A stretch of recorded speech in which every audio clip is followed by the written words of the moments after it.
Yes, all right, so let's begin. I do have a lot to cover today. I actually have 60-some slides. What I wanted to do today was give you guys a survey of many of the new technologies coming down the pipeline with HTML5, especially with the new browser APIs that are coming down the pipeline. Very quickly, my background, my name is Shakir Singh. I'm here at Sencha, and I work at developer relations in the developer relations group at Sencha. My presentation focus today is not going to cover anything related to ECMAScript 6. That's because Lee Boonstra, who's got a session right after myself, is going to go into detail with many of the new features that are going to be covered. Instead, I'm going to cover everything else. In particular, I want to focus on hardware and user-oriented features. In other words, not features that actually tailor or are targeted towards developers, but more features that are targeted towards users. So the users get an opportunity to interact with a different way with HTML5, whereas they were unable to do so in the past. Okay, so I'm going to show a lot of code, and almost all of it's going to be snippets. And if you try it, most of it's not going to work. And the reason it's not going to work is because absolutely nothing I'm going to show you today will work in IE. This is all stuff that's in the future. And by future, I mean evergreen modern browsers. That's Chrome, Firefox, Safari to some degree, and Opera. So, all right, so let's get started. All right, so actually, before we get started, one more thing. I do want to bring up the fact that since it is more of a survey, a lot of what's going to be presented is just going to be short snippets. My strong recommendation to you is just Google what I don't cover. So the plan today is to just talk about so many different things, and hopefully you will like or want to learn more about some of these features. But as developers, we just Google stuff, right? I mean, it's not like any code I'm going to show you today is going to be like, oh yes, I need to know every little line here and there. Just write down the names, Google it, and you'll get the full code base. All right, so let's move forward.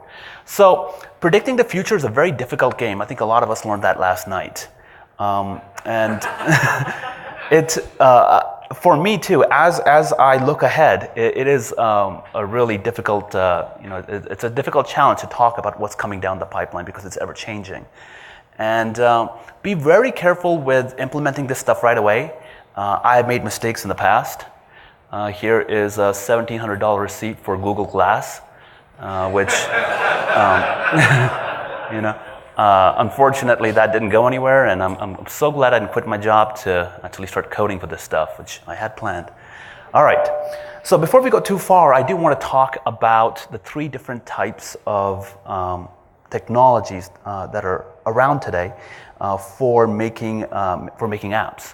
You have native, hybrid, and web apps. I think all of us know what native and web apps are. Web apps are largely just stuff that you put in the browser, stuff you put on the server, single-page type applications. Most of us know what hybrid applications are. Hybrid applications are a combination of native and web apps. In particular, two technologies are doing really well, Cordova and Electron. Electron, as we have discussed at the keynote, is pretty much a web view for desktop browsers, and Cordova is the same for mobile browsers or mobile, for mobile. Okay, so going forward very quickly, if you want to access native or hardware features via hybrid apps, you really, again, only have two options. Cordova, which is basically a web view with native hardware access, and you have Electron, which is a Chromium content module with pretty much mashed up with Node, right? So if you want to go with the desktop route, you'll need to look into this. If you want to go the mobile route, you need to look into Cordova. Okay. So the common considerations for choosing between native, hybrid, and web app. How many people here think that native has won the war against HTML5? No one, really, that's awesome. So the rest of you guys think HTML5 has won the war? Hit 3 people, 4 people, 5 people, all right. So what I'm going to talk a little bit about today is Google's effort to make sure HTML5 not only Google's, but you could say all the browsers are working together, with the exception of perhaps Safari, to make sure that HTML5 wins the battle against native. And a lot of the technologies we talk about today will basically focus on that. So common considerations when actually picking between native, hybrid, and web app, very often I hear that performance, that's what I really care about, so that's the reason I'm going native.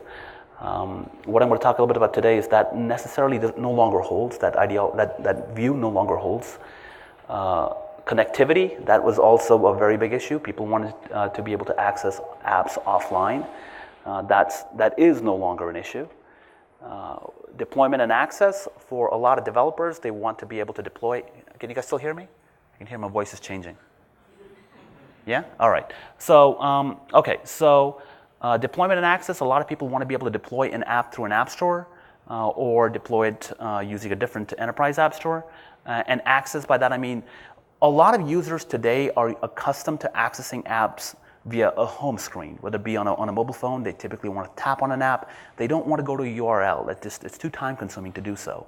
A lot of what Gautam talked about at the keynote is that now Google is now adding the capability to be able to access apps on the home screen by, if you revisit an app, a web app, it will prompt you now at this point to add the app to the home screen.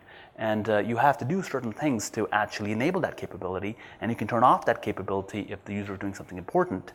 But this capability is now also being brought over to web apps. And finally, hardware and native. In the past, if you really needed native or hardware access, you were stuck with native or hybrid. Those were your only two options. That's about to change. A lot of the features that were initially or traditionally considered native are now going to be very soon accessible via web apps. All right, so that's the same list I'd shown earlier, and this is what many of you guys believe today, right? So you have native, you have performance with native and connectivity, and you can deploy. Obviously, you have hardware access. With hybrid, I still hear from time to time some people say that performance is a problem, and with web apps, performance is again a problem, and I can't do any of these things. And that's definitely not true anymore. So let's speak to that very quickly. All right, so performance with HTML5 apps or for enterprise apps, I hear a lot of talk about native apps on mobile devices. No one ever seems to talk about native apps on desktop devices, right? So very recently I was speaking with a startup founder, and we were talking about deploying an HTML5 app using Cordova.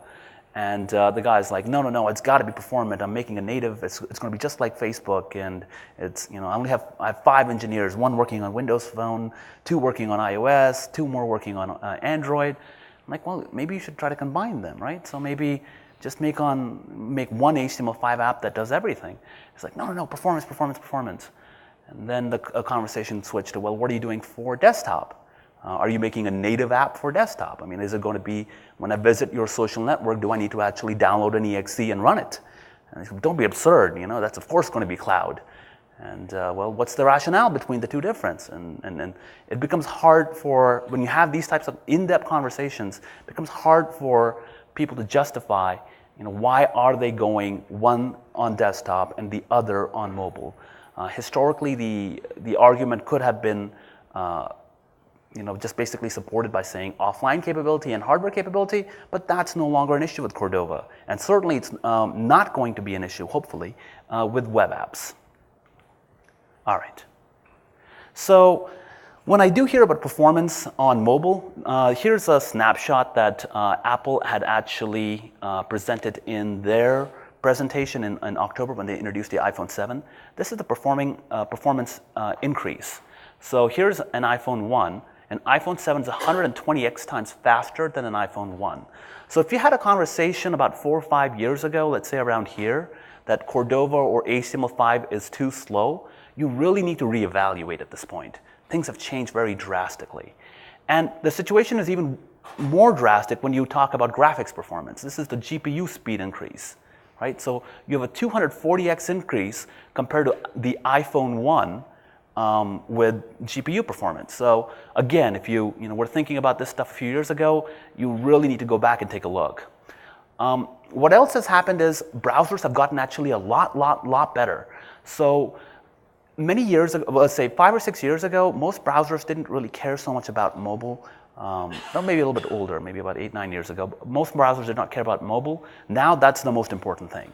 So what's been happening is many of the capabilities are now getting hardware accelerated.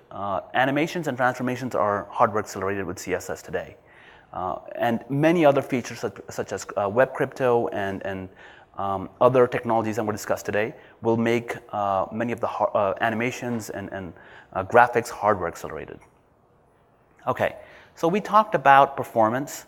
All right.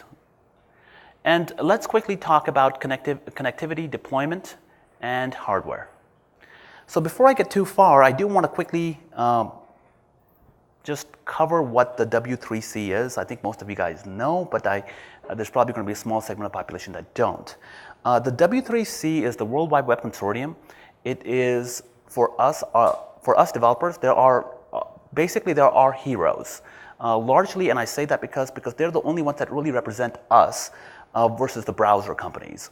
The browser companies, what they really, historically anyway, their intent has always been to create new features, and they don't really care too much about standards. And the idea is, well, if you use their features, then you're going to have to recommend to your users that, well, you might as well, start using IE or Chrome or whatever the browser of the day is. The World Wide Web Consortium, what they do is they basically set out recommendations. Well, in the past, you used to call them recommendations. Now they're called standards. And largely, that was a marketing effort to change them from calling recommendations to standards so that browsers are starting to actually use these standards. And if you don't comply to a standard, then you're doing something bad. In the past, what happened was when browsers introduced some features, or at least in the recent past, what had happened was when browsers introduced features that did not become standards, they removed them. And that's, depending on who you speak to, that's a good thing. Right? So in the future, it seems more and more like that may not happen, and I will speak to that in a bit. So in order to understand what's coming down the pipeline, you need to be able to read the World Wide Web Consortium's development process, and this is kind of what it looks like. So typically when they start working on a standard, they go through a public working draft. When they actually have a working draft, then they create a candidate recommendation, and then finally you have a proposed recommendation. At any point here, the standards or the working draft or whatever is being proposed may be abandoned. Sometimes they find flaws, they find security flaws, sometimes there's just not enough interest, and you can go all the way up to here and still have a situation where things are abandoned. And actually, what's surprising is you can actually get up to a standard, and sometimes browsers will just decide not to implement it. And it has happened recently with Safari. They've removed shared web workers and some of the other technologies that we'll talk about in a little bit. More recently, what's been created is an incubator group. So the problem with this process was in the past it was taking years. It was taking up to 3 to 4 years from the time a standard was actually created to the point where it became a standard. So now what's happening is a new incubator group has been created to test this stuff early on, and it's just things they post on GitHub on a particular repo, and it's kind of cool to be able to see it's just recently been formed. But the advantage of something like this is it gives them a little bit longer time to test ideas and hopefully get to a point where they can propose something, and this process here takes a lot less time. Okay, so I do want to talk quickly about a spec, the file system API spec, and I want to speak about this first just to give you an idea as to what can happen as APIs go down through the standardization process. So some of you may be aware, basically the file system API is an API that's available in Chrome. You can actually write blobs to your disk, right? So theoretically, you could write an exe file to your disk. It is sandboxed. So what that means is it is sandboxed under the domain name where you actually visit. So if you have, let's say, if you go to yahoo.com, all files could potentially be created in a directory under yahoo.com, on typically a place where all the cookies and things like that are stored. And so what ended up happening was this actually went pretty far along the spec, and then they decided that, no, this is just too much of a risk. So Google has actually left this in Chrome, so you can still do this stuff with Chrome. But with all the other major browsers, they've actually removed it. Right? So just an interesting API. The idea behind this API was that via security, you would not be able to access via file : // That was the security mechanism. But it really isn't enough, right, for at least some of the browser vendors. Okay. So I'm going to very quickly talk about progressive web apps. I think most of you guys have heard this name. Basically, the idea behind progressive web apps is to bring native technology to web apps progressively, slowly. So the point being that you initially test to see if this capability is actually available in the browser. If it's available in the browser, then you use it. In order for progressive web apps to work, they have to, you at minimum have to support two technologies. The web app manifest file and service workers. So the web app manifest file provides metadata for a progressive web app, and many unique features that a browser may choose to implement can actually contain data in the in the web app manifest file. So let me give you a couple of examples of stuff that is currently included in the web app manifest file. The short name, you can lock orientation. The short name is just basically what the app is going to be called on the home screen. The lock orientation is you can lock an orientation for portrait and landscape. You can create standalone or full screen apps. What a standalone app is just basically when you tap on the app, it will create a new instance of the browser. So if you do go to the browser, you're not going to go see that app again. A full screen app will just remove all decorations, things like bookmarks, back buttons, and you'll have to provide all of that features. You get a splash screen, and the latest working draft contains many new features. All right, so in order for you to use a web app manifest file, currently basically what you need to do is just include this in your HTML, and you need to include a certain JSON file. Now, all of this stuff is going to be done for you with the latest version of, such a command and app.json. You can just include this stuff directly into app.json, and then your web app manifest file will be created. All right, so let me quickly go through this. All right, so we talked about short name. That basically represents the name that will be on the home screen for the app. The start URL is just basically the URL which it's pointed to. Again, the display and the orientation is something you can pick. All right, service workers, for those of you guys who don't know what service workers is, it's just basically a JavaScript file that runs in the background. It's a worker. If you aren't familiar with what JavaScript workers are, basically it's a JavaScript file that runs in a separate thread. JavaScript traditionally has been single-threaded, and now with workers, you can create a separate thread. A service worker will run in the background even when your app is closed. Right? Okay, so service workers really required for many of these modern capabilities that are going to be coming into HTML5. Things like caching, push notifications, the notifications API, and many, many others. I will speak to which ones do require service workers as we go on. What's interesting is it's HTTPS only. What's surprising for many people to hear is HTTP is going to get deprecated. Mozilla actually published a blog last year. It really blew up on Twitter. And they announced that over the long term, they do plan to deprecate HTTP. All right, let's keep going. So the way service workers works is it's actually quite simple. What it does is it intercepts network requests.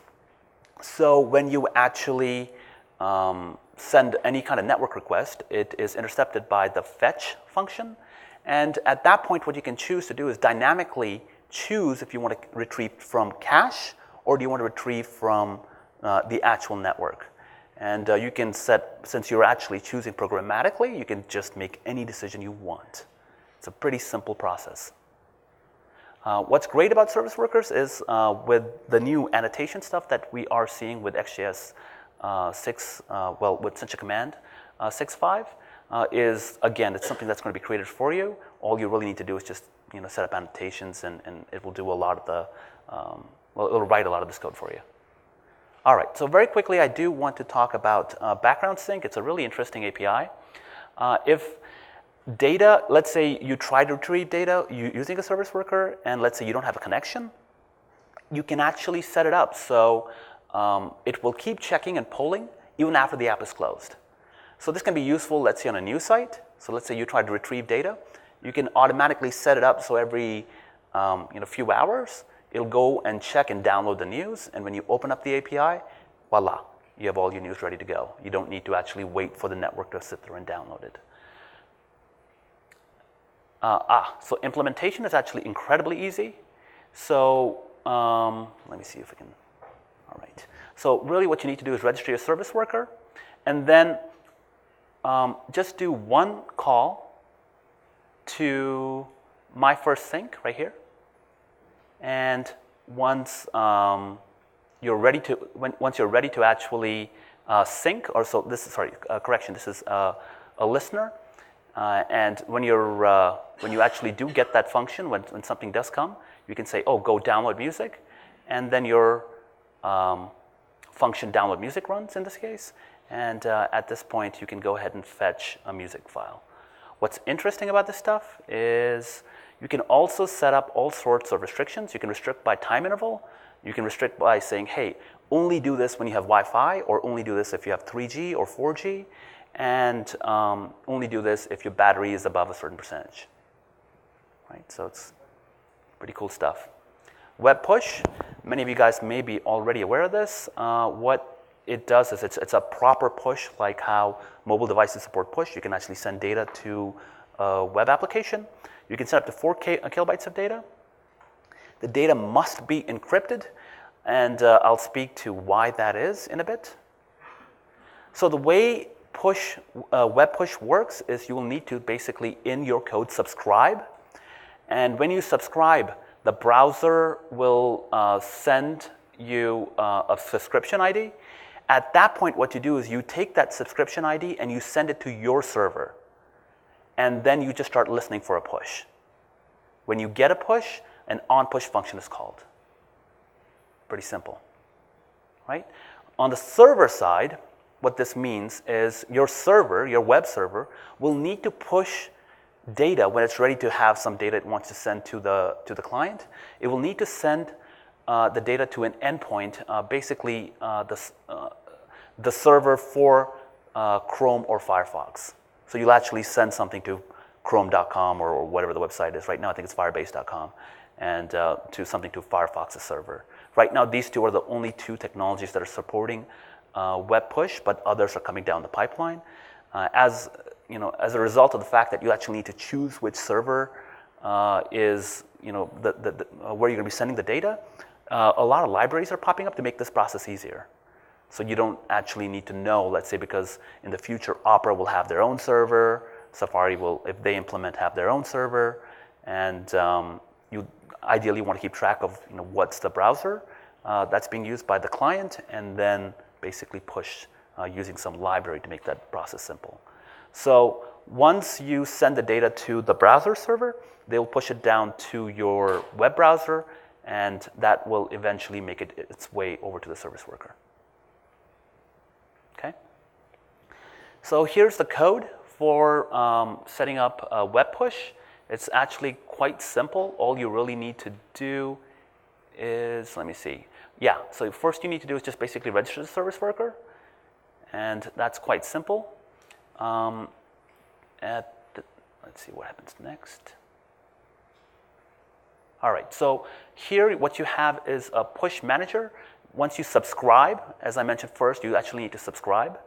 And at this point, when the promise completes, you get some data. Using this push subscription data, you'll need to send this data to your server.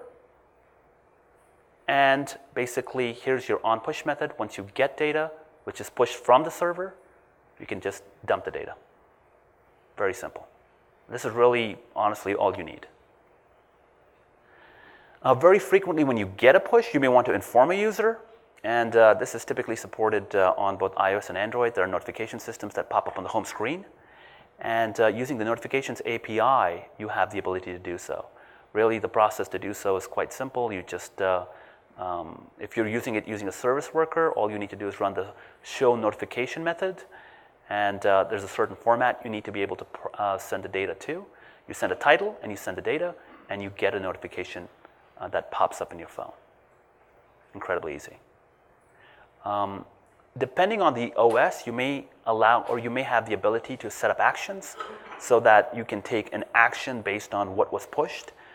Android supports actions. I don't believe iOS yet does. So you can say something like, well, you just, you have something in the shopping cart. Do you want to, proceed to checkout now or not? And you can give them an option. If they say no, just don't do anything. If they say yes, you can load up the shopping cart. All right, so offline access, it was already discussed today that basically offline capability is now available via service workers.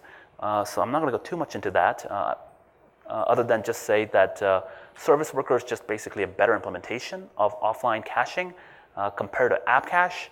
There's actually a pretty good blog called App Cache is for Douchebags. I strongly encourage you guys to read it. It's actually the most referenced blog on why App Cache stinks. And it just comes down to the fact that it's really not good for multi-page apps. And it's really difficult using App Cache to send updates. So you can't send updates dynamically. What ends up happening is when you cache things, everything is cached. And you can't say dynamically go and retrieve a certain set of data. Or update. You need to actually, it'll just retrieve it from cache consistently. In addition to that, there are many other issues, but I encourage you guys to go read the blog. So I'll speak very quickly about WebAssembly. This is kind of an interesting technology that's coming to browsers, and it's coming much faster than I anticipated. WebAssembly is just basically assembly for the browser, right? So what's interesting is the capabilities it's going to allow.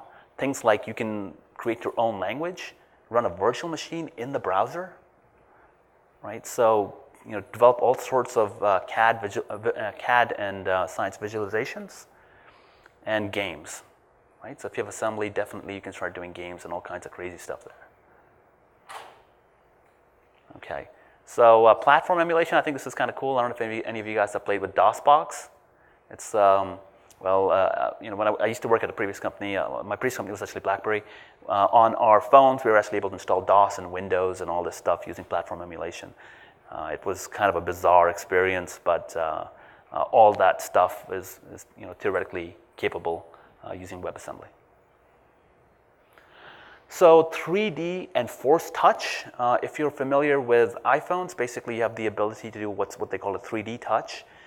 Which is when you press on your phone and you have the ability to press with a certain force, it can register the force and then takes a different set of actions. On an iPhone, this is typically used for previewing. If you're on a website, typically you can hold and press and you can preview what's inside the link. And with mail applications, when you hold and press, you can get a quick snapshot of different mails that you have not yet read. But now this is possible within the browser. Obviously, this only works on iPhones and Safari, and desktop. Web Bluetooth. This one surprises a lot of people. You'll be able to do Bluetooth within your browser.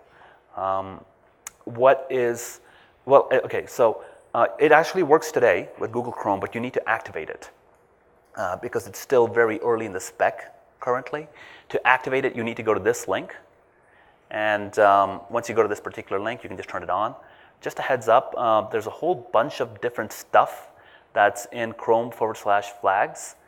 And I have activated some feature, I don't know what. Unfortunately, now whenever I open up Chrome, it reboots my computer. So just be careful with this stuff. It's very experimental. Like all my app camps I have to do in Chrome. and I do a lot of app cams for Sencha. When this occurred, I downloaded Opera, which is basically Blink-based browser as well. It just is Chrome. And after they updated, I got an update that night, and now Opera reboots every time I enter Opera. All right, so okay, so most of you guys know that GPS is available within the browser. There's no surprise for many of you, but I decided to put the slide in there just for the sake of completion.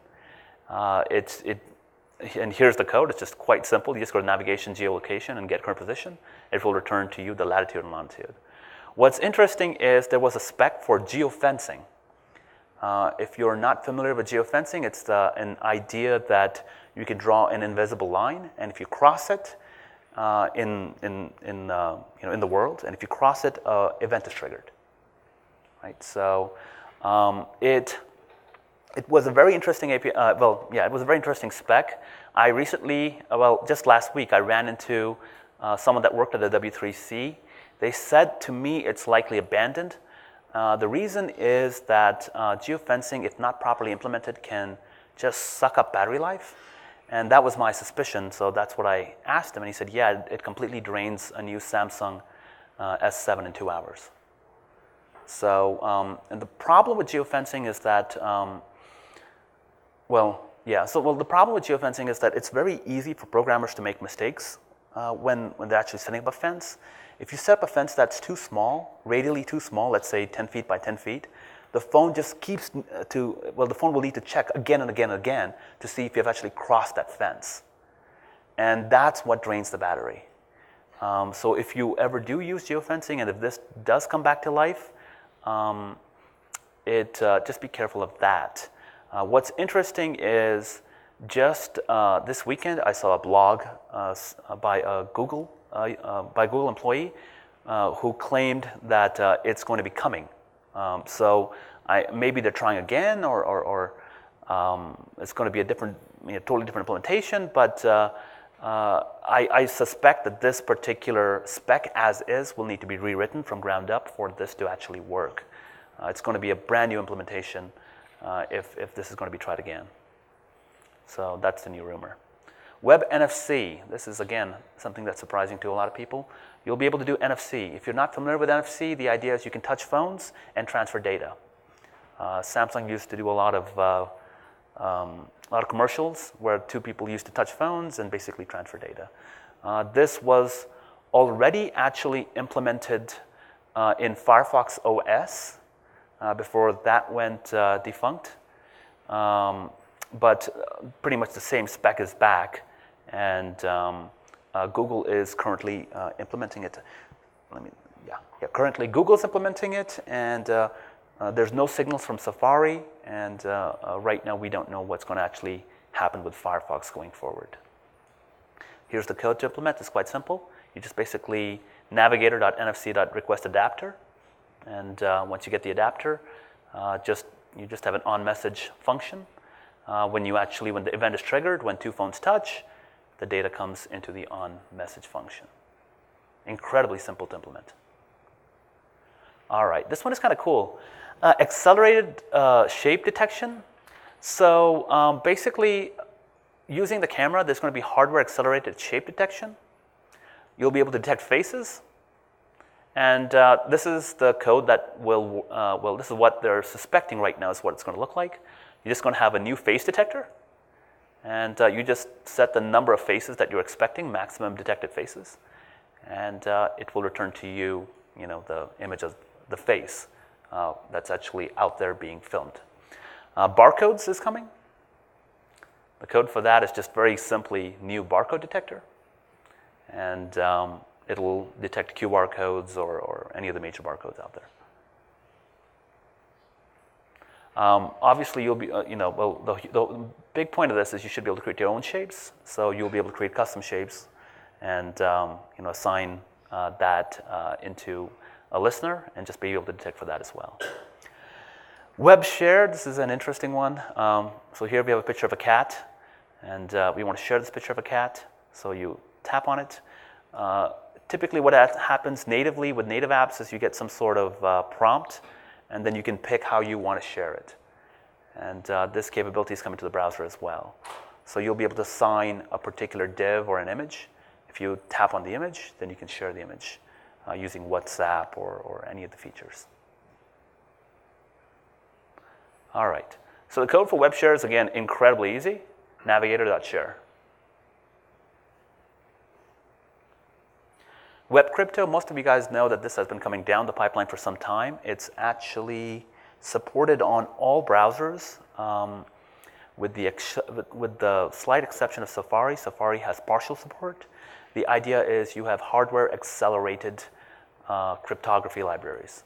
So in the past, a lot of us were using some sort of JS crypto or some of these other JavaScript libraries. Now it's all done natively in C++ by the browser. Anyone here know of Proton Mail? No? No one? All right. So Proton Mail is an interesting company. What they do is they're a competitor of Gmail. They are based in Switzerland. And the idea is the second they get an email, they encrypt it. So everything is stored. And you can access everything via web browser. So you enter two passwords, one password to authenticate, and the second password is your decryption key, right? So now, using something like this, it's really easy to have applications on the cloud that you know nothing about. You don't know your customer's data. Right? So this is really powerful stuff for a lot of people who are concerned and worried about losing all your data when it goes to the cloud. This will make this a lot easier. Web Speech API. All right. This is interesting. You get the ability to recognize human speech and in a variety of languages. And the code for that is going to look like this. It's incredibly simple. New speech recognition. And you just set an on start and basically on result, on error, and on end. Speech synthesis, this is practically in every browser already. What you can get is a website that talks to you. And what's interesting is you can actually, like for example, in English, you can choose dialects. Like for example, you can choose like something like British Siri, right? So it speaks back to you in an English accent or British accent, which is interesting. Okay. Code for that is, again, insanely simple. And right, so all you need to do is create a new object. Speech synthesis is utterance, and then basically just do it this way: speech synthesis.speak. Device orientation. This has been around for a while, but I did decide to include it for completion. You can access. How am I doing my time? Oh, I got to speed up. You can access the compass and the gyroscope. It's, again, quite easy to do this. Basically, you just set an event to listen for device orientation, and you'll have complete access to the compass and to the gyroscope. Device motion, if you need access to the accelerometer, you have an API here that it's basically you need to listen to device motion as a listener. And once you have that, you can just assign values based on the acceleration object. Proximity sensor. This is, again, most people don't realize, but your phones actually come with a proximity sensor, so that when you take your phone and you put it next to your ear, it turns off the LCD. And there's a new proximity sensor API coming. Ambient light sensor. I think most of you guys know most of the phones today have the ability to dim down and get brighter based on the light that is available. And here's the sensor to do that. Clipboard API, which is kind of cool. I think you can intercept basically clipboard events. Someone does a copy or a paste, you can intercept it. This can be useful if someone's trying to steal some data from your website, or you want to actually set multiple MIME formats. Let's say someone highlights something and copies it. You may want to set two different MIME formats, one for TXT, another one for HTML5. So that way, when they paste, they can get whatever environment they're in. Battery status API. This one is a very interesting API. So I'll very quickly speak to this. You can check the battery status. What happened this Friday as I was flying down here, or as I was driving down here, this API had reached almost close to completion, candidate recommendation, and Firefox and Safari have decided to pull it out. And I'll speak to why in a bit. Presentation API, if you want to hook up your website to a presentation like a projector or a TV, what you can do is you can just detect the presentation request and then render differently. Gamepad API, this is useful for those of you guys who are looking to play or make games in XJS. I don't know how many of you guys are out there, but yeah, it's currently supported by Firefox, Edge, and Chrome.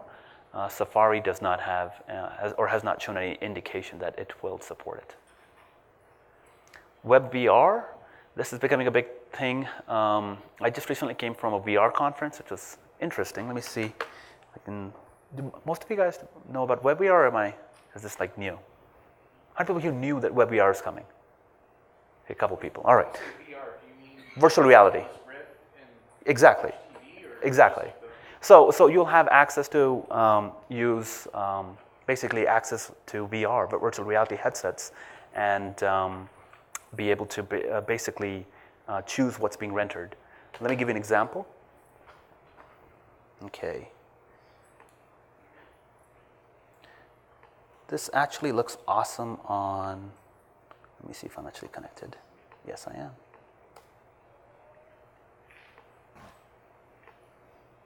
Enter VR.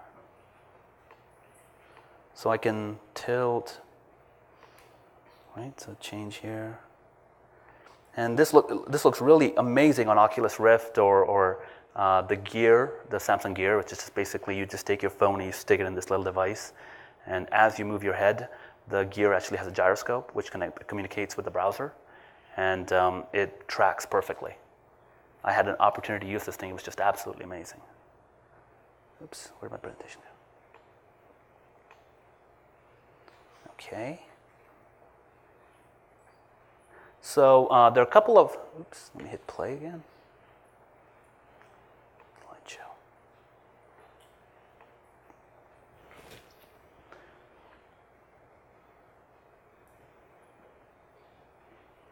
All right. Okay, so I'm going to skip through some of this stuff because I'm running really low on time. Very quickly, you have head tracking, you have full screen VR. Here's the code for some of this stuff. Basically, what you have is the ability to detect if the VR is this particular function detects what are the VR devices connected to your PC. If you have a VR device, you can choose what to send to the left and right eye. Typically, what ends up happening is you want to shift the data a little bit, shift what's being sent, and that creates the 3D effect.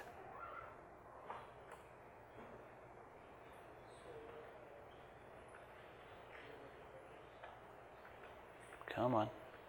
All right. 3D videos.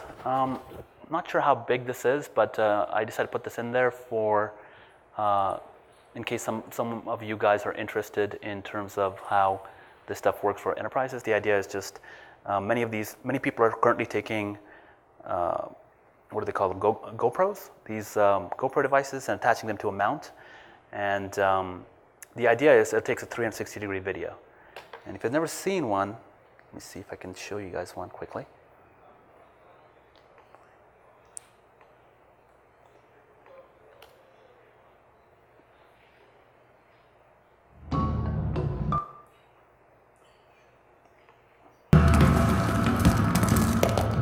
You know who I am? I am the king of the bad Allah. Right. Call me Louis. And this is all supported already in YouTube. So in conjunction with WebVR, you can do some really amazing things.